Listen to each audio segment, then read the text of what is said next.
Hello and welcome to Community Updates. I'm your host, Modile Akintokun. And today we're honored to spotlight a powerful new cultural documentary titled Áfàméfùnà, a project by the Indigo Cultural Association of Nova Scotia, NICANS.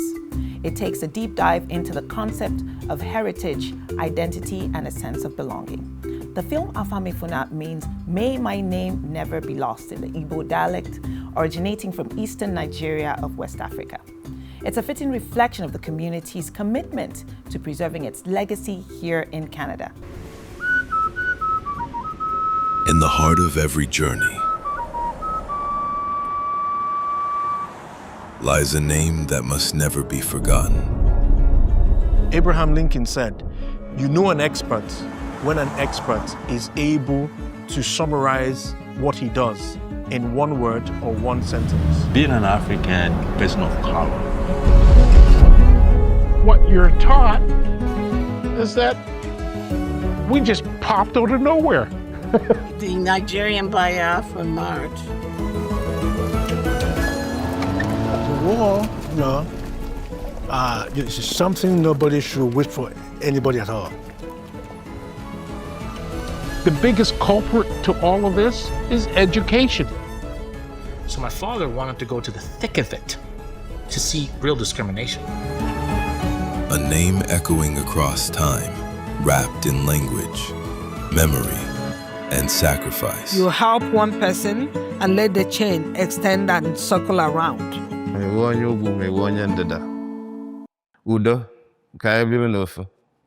Joining us in the studio are some of the key voices behind this beautiful initiative.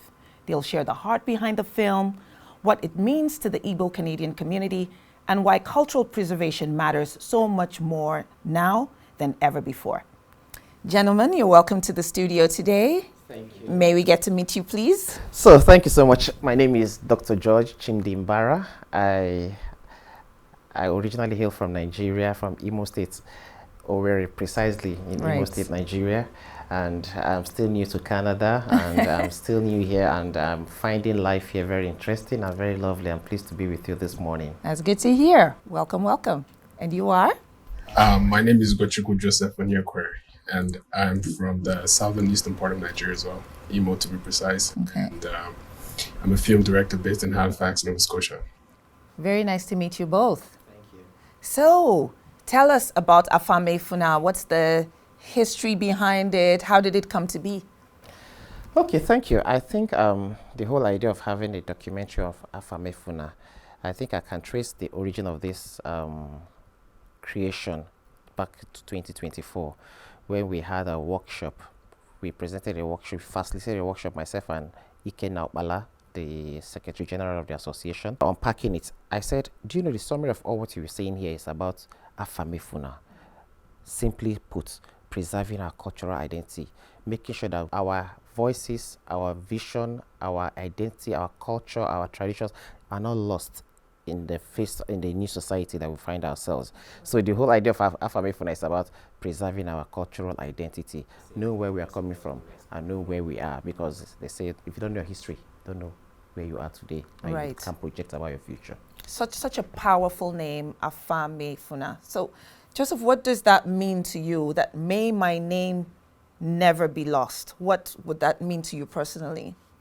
When I heard about the name, personally, it spoke to me given the point I was in my life as well too, right? You know, just talking about stories and testimonials of people who came here before us. So just listening to that, I keyed into the vision, I keyed into the mission. So who are some of the key contributors or voices that are featured on this documentary? Yes. So it's very interesting because it's mistaken. I would say it's a collision of two worlds, or the way he put it is like two worlds collide. One side being the Nigerian side, and the other being the African Nova Scotian side. Oh, so you had voices from out of Africa speaking into the documentary? Nice. Yes, you know, but to answer your question, some of the key people who we had from the African Nova Scotian side, we had Senator Tony Inns. Okay. We also had Dr. Lynn Jones. Okay. very significant, powerful pillar of the community as well. Right. From our own side, we went back as, I think, 1938 to Dr. Okechukwu Kejani, that's his name. Okay. I never heard about him until the project, and just being able to see how he was able to help and establish so many professionals in Nova Scotia back then. Mr. Louis Chekwe, we talked to Mrs. Ayan, you know, she paid homage to her husband as well. So I can go on and on, but there was a lot of people that, both by proxy and also just by physical interviews, that we're able to talk to, that all participated in this project. And I think in addition to what he said, I think we can also say, I feel these people that we selected, who have been like the pioneers of the Igbo community in Nova Scotia, I think it's important to give them credit for the role they played. Because I think it is we who are new immigrants today, or who came years after them, are benefiting from the fruits of their labor, the sacrifices they made. It was them who made the host community know that blacks can offer something. The immigrant blacks have something to offer. They are not just here to do the menial jobs, but they are here to also contribute qualitatively to the communities. So it is important to celebrate their achievements, because without them, there will be no us. We would have been the ones doing the dirty jobs today for the future generation, but they've done the dirty jobs for us already, and we are happy to celebrate them. So standing on the shoulders of the ones who have gone before. Absolutely, absolutely. So from ideation to premiere, can you walk us through that process and give us a snapshot into the behind the scenes? Yes, shortly after the international conference, like I had said earlier on, we had the conversation. If I recall correctly, December 25th was the first time we had an official meeting. Mr. Ikena hosted us at his place with some friends and some of the participants as well. We had an open dialogue, bounced ideas. You know, everyone sort of like told us how they felt about it. And after that, leading into the New Year's, we set up the schedules. However, we were able to get the scheduling out of the way. We started production. You know, a lot of the participants were very patient, they were very understanding, because one interesting thing about this project, which I find it very inspiring, is initially we had gone in with this very narrow concept, you know, and as we started filming, started talking to people, started doing research, the project sort of like started to morph into, it started to morph into something much larger, much bigger. And we're done with the post-production phase as well. So far, the 8 months it's been a bunch of highs and lows, ups and downs, you know, it's like schedules, appointments and all of that, but I'm happy that we're at a point where it's time to premiere now. Right. And sit back and reap the fruits of very hard labor. Absolutely. Of the last few months. Dr. George, so Áfàméfùnà is built for posterity. What has been the reaction, do you find, of the younger generation of Igbo-Canadians to the concept?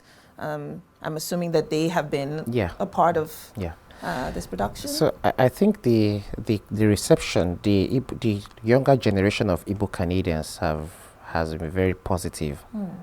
Like I remember there was a day I was going through video shoots that was shared with me, and my little daughter saw it, said, "Daddy, is that you?" She was like, "Oh, that's."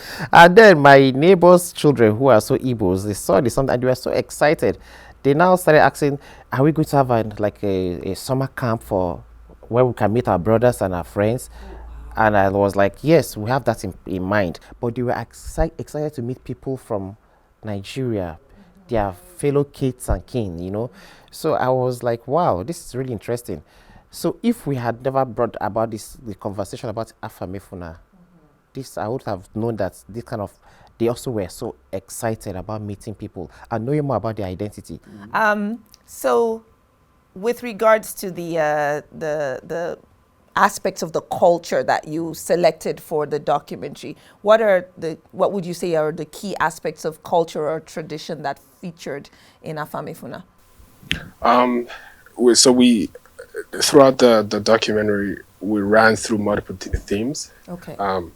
We sort of established the migration of the people, and one of the things that we found common was that some people migrated from the war as a result of Which of the wars now? The Biafran War. Right.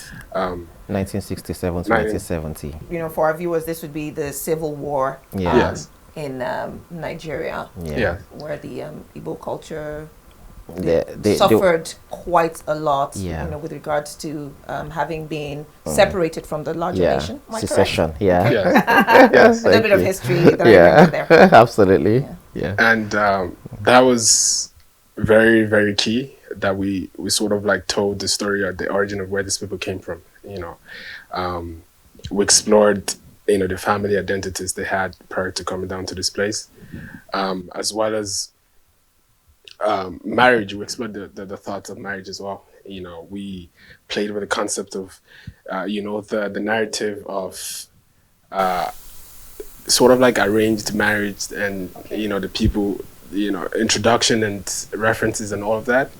Another theme that we explored was mostly the resilience around these people, what it is that they had to endure when they came down here.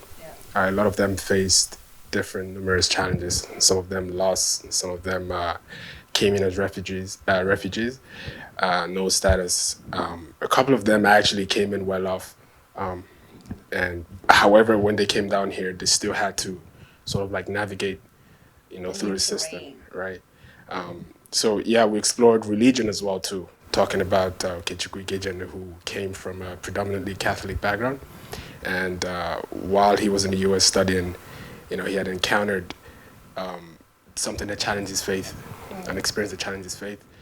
So we pretty much explored every aspect of our tradition. It's a rich mix of, you know, as everything too. And I think we also played with the Africville, aside Nova Scotian history, because one thing that we were trying to do was to find the relationship, because there's a lot of differences, which Senator Tony Ince pointed out in the documentary as well.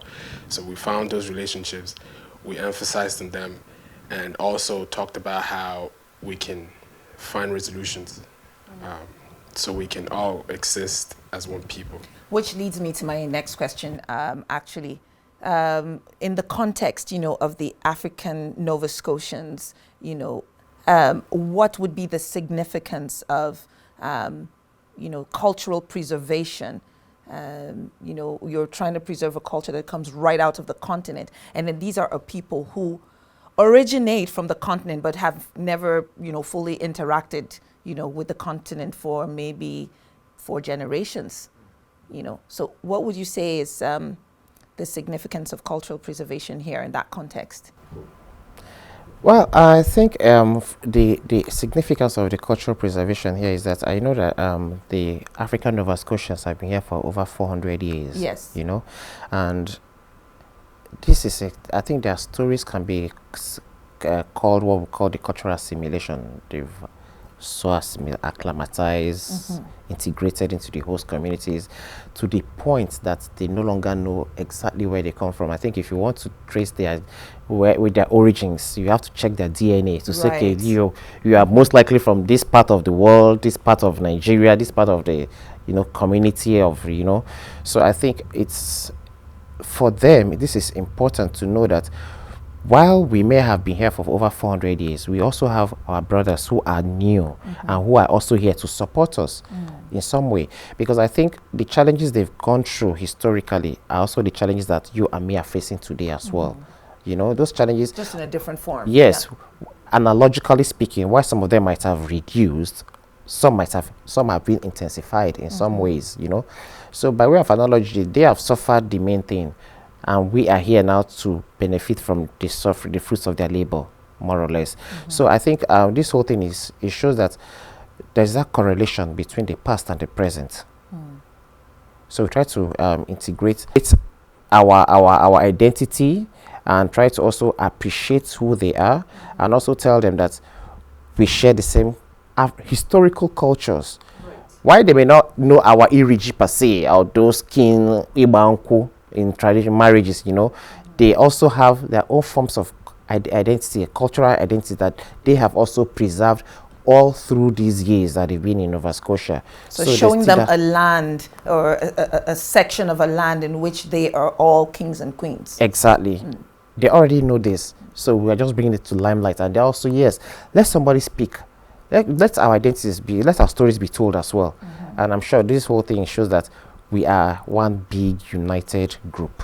So what do you hope to elicit from what kind of response do you hope to elicit from the African Nova Scotian community as well as the larger Canadian community in the light of this? Yeah, I think you know, they say there's beauty in diversity, right? There is. Yeah, beauty in diversity, and we're a rainbow nation, so to say. And the whole idea is about when you bring your cultural diversity, I bring my own, they bring their own, the host community, the Aborigines bring their own identities, all together makes our society a better place, you know. So it's the whole idea of inclusion and diversity that we are trying to inspire with this project. Laudable initiative. In the process of filming and preparing the documentary, were there any memorable moments, highlights, or challenges that you would want to share with us? I would say I think it was the first day of production. When everyone showed up, I sort of had this idea, just given the timing as well, we didn't have time to communicate to people in terms of how to show up, how to dress, you know, and all of that. So in my head, and as an African too, I didn't know how to talk to these elder people in terms of like, if you're not wearing this, you know. The culture of respect. Right? So, interfering with your role. You know? So I found that very, very interesting. But to my surprise, everyone pulled up and, you know, kidded to the ground as though it was a function. And for me, in traditional attire. Yes. You know, a lot of them were wearing their Isiago women, some of them were wearing their George. It's like some of them had not even put it on in 2-3 years. Wow. Right? And the fact that they could bring that out for a concept that they didn't even know so much about, you know, make time out of their schedule and, you know, dress up and look good and come out. I found that did a lot of the work because as mundane as it might sound, but I feel like it brings the whole picture together, yeah, you know, so to speak. I think it speaks to the thing in every immigrant, the heart cry in every immigrant, may my name never be lost, the thing that, you know, wants to link the world that we left behind, you know, with the world that we have come into. Yeah. How would one, for people who want to get involved or people who would like to support, how can they get involved and how can they participate in initiatives beyond the premiere of this document? The fact that the draft is not out and the tickets are out, it's a free open event at the public library. So it's a call to action. Wouldn't make sense for us to ask people to come buy tickets. But what we're hoping to accomplish from this is, just like the name sounds, may my name not be forgotten. It's like to be able to incorporate this into the educational systems in schools. You know, like Dr. George said, to be able to pass this down to the younger generations, the kids who don't know where they come from. You know. In addition to what you said as well, I think this whole, if you want to share or participate in what we are doing with identify with NICANS, I think it speaks to our vision and mission as a group. Our vision is to create an inclusive society, right? And our mission is also to strengthen the bond between the people, the Igbos and their host communities. Right. So beyond Áfàméfùnà, and you've touched on it a little bit, but what would you say are next steps in the journey of cultural preservation? I think some of the key areas of cultural preservation that we are, this Áfàméfùnà thing, well, the first is this, the cinematography or the video production. We also have the educational aspect of Áfàméfùnà, where we create enlightenment campaigns to the younger generations. We also try to tell the world who we are. We hope to continue this, you know, after the premiere.